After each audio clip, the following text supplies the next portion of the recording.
utabaalo nga bwe tuzze tubannyonnyola. Twagala okubayozaayoza abo abaawangula mugende mutabaale, naye mwawangula kitegeeza nti mmwe mwali musinga mu byonna byonna byonna, naye omukisa gwajja nti mmwe musinze ekigezo kino oba ebigezo bye twateekawo n'embeera bafulaga beeyalazi baffe. Tubasuubira okuba abantu balamu, abakkakkamu, ab'empisa, abawuliriza ekibiina.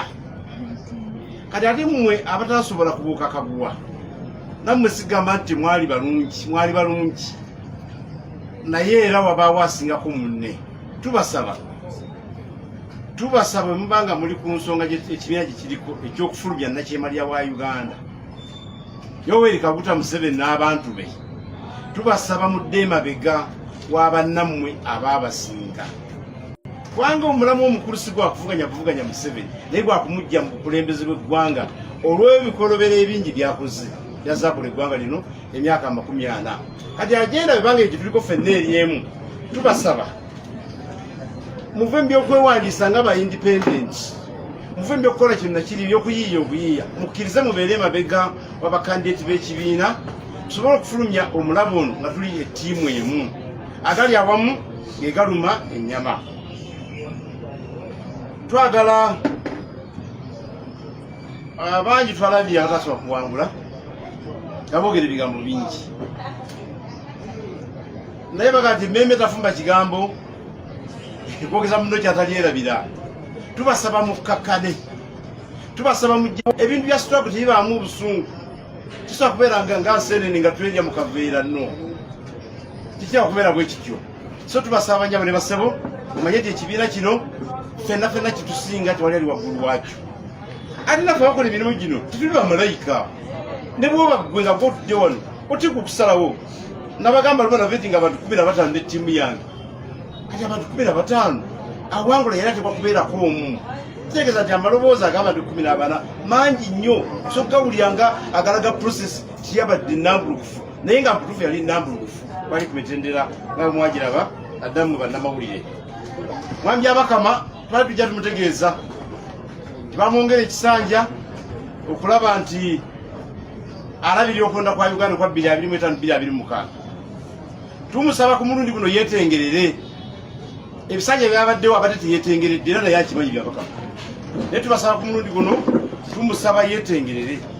Wabula n'alimu okwetengerera, bannayuganda bajja kwetengerera. Bakola ensonga y'okubba obululu, ensonga y'ebyokwerinda twagala abe mu kontrol ya process. Amagye tubasuubira okudda ebbali w'ebintu bino. Tusuubira poliisi ekanyiziddwako okukola omulimu ogwo gw'okukuuma ebyokwerinda abatali kusosola. Ba RDC tubasaba okudda ebbali wa process eno kwasi bakakiiko ka byakulonda. Ba presiding officers tetubasuubira kubeera bakadasi ba NRM yokka ng'ekibiina. So tulowooza Mwami Abakama ku mulundi guno naye wona ebusooka obulaze tali mu kontrol. Ekisooka abulazeeko tulina bakandesi wano nga Honorable Waiswa Mufumbiro asuubirwa okujja wano mu vetting, era tubasuubira okuba nti bajja tukkiriza ebiziira gy'ali bajja bamutudde. Tulina omufeetinga bakandideti wa kibiina, alina okuyita mu process, alina okunominatinga.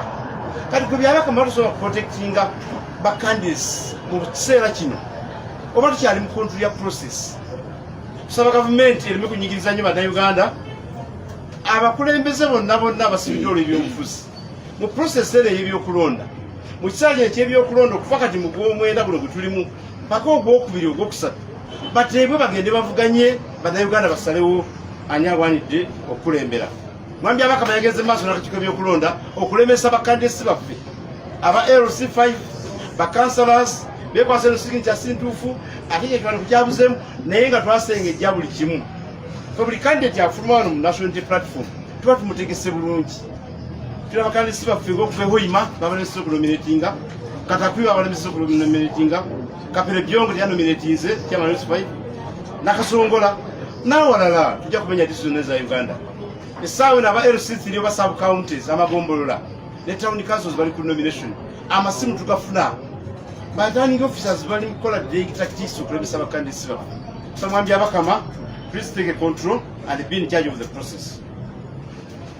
abanyabale basebo tugeze kufezo yokubiri ya National Platform Elections Management Committee okwanti yawana Uganda ba candidates abagenda ogenda mu kikolo gwanga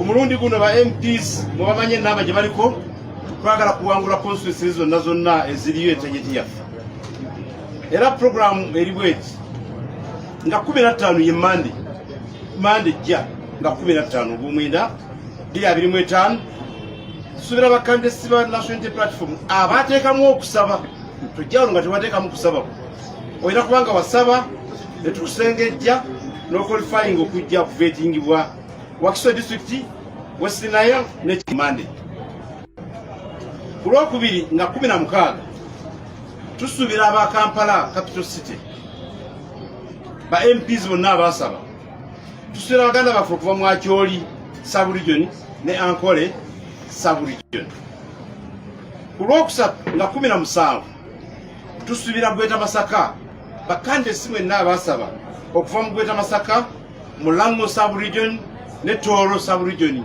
lunaku lwawereddwa mujja kubeera mu kitebe nga muvetingibwa nga 18 tujja kufuna Bweta Mpigi tufune Karamoja sub region tufune ne Bunyoro sub region tubasuubira abanyabale basebo okujja muvetingibwe nga 19 tulina Bweta Mukono gye tuyita Mabira stretch Bweta Mukono Sebei Teso ne Rwenzori sub regions abetusubira okuba nabo kunaku lwa 19 omwezi guno Ogwomwenda 2025 then Bweta Mubende Kijana wawo yonna Bugisu ne Buketi onaku lubawereddwa lwanaku z'omwezi nga 2 Ogwomwenda 2025 Bweta Luweero gye tujja okusembayo nayo ne Busoga region sub region twadde naku z'omwezi nga 21 Ogwomwenda 2025 Beti ngene jakutandika nga sawa 2 zennyini ez'okumakya tumale sawa 12 zennyini ez'akawungeezi 6 PM era tubasuubira okuba mu budde obumwe mujja okugira nga tubalambise waggulu awo naye bino byateeka okujja nabyo bw'oba ojja ku vetting ekisooka olupapula lwaleeta wano tuteekako stamp kitwayita expression of interest form tubasuubira okujja nakyo kikiraga nti watusaba okwesimbawo national ID olina okuba nayo yeraga nti oli Munnayuganda oli ayinza n'okulaga nti oba oli awo oli mulonzi kubanga olina okuba registered voter badde evidence eraga nti oli mulonzi kwata ali mulonzi kumpi teyesimbawo must be a registered voter then olina kuba munnakibiina membership card sikujja nti ate bannange njerabiddeyo erina kubaawo bino ebifo by'ababaka ba parliament biriko minimum academic qualifications kuliko obuyigirize obw'essalira olina okuba nga olina senior 6 oba n'okusingawo so tubasuubira okujja ne original copies mwe abasoma obutereevu senior 4 senior 6 yawo ne original copies zo tuzirabeko bwe yasoma senior 4 n'oyongerako empapula ng'olina equivalence tukusuubira okuba ne certificate of equivalence okuva mu National Council of Higher Education ate copies ezo nga ziri certified copies of your academic documents nga bwe twabibagamba wano nga muleeta empapula zammwe mwe abakyusa amannya ne mukyusa kino ne mukyusa kiri liripoozi ezo ebiwandiiko byammwe ebiri gazetted tubasuubira okujja ne evidence nti Kyemutahi yakyusa wano erinnya n'ayongerako erya Buntu kati evidence mpaka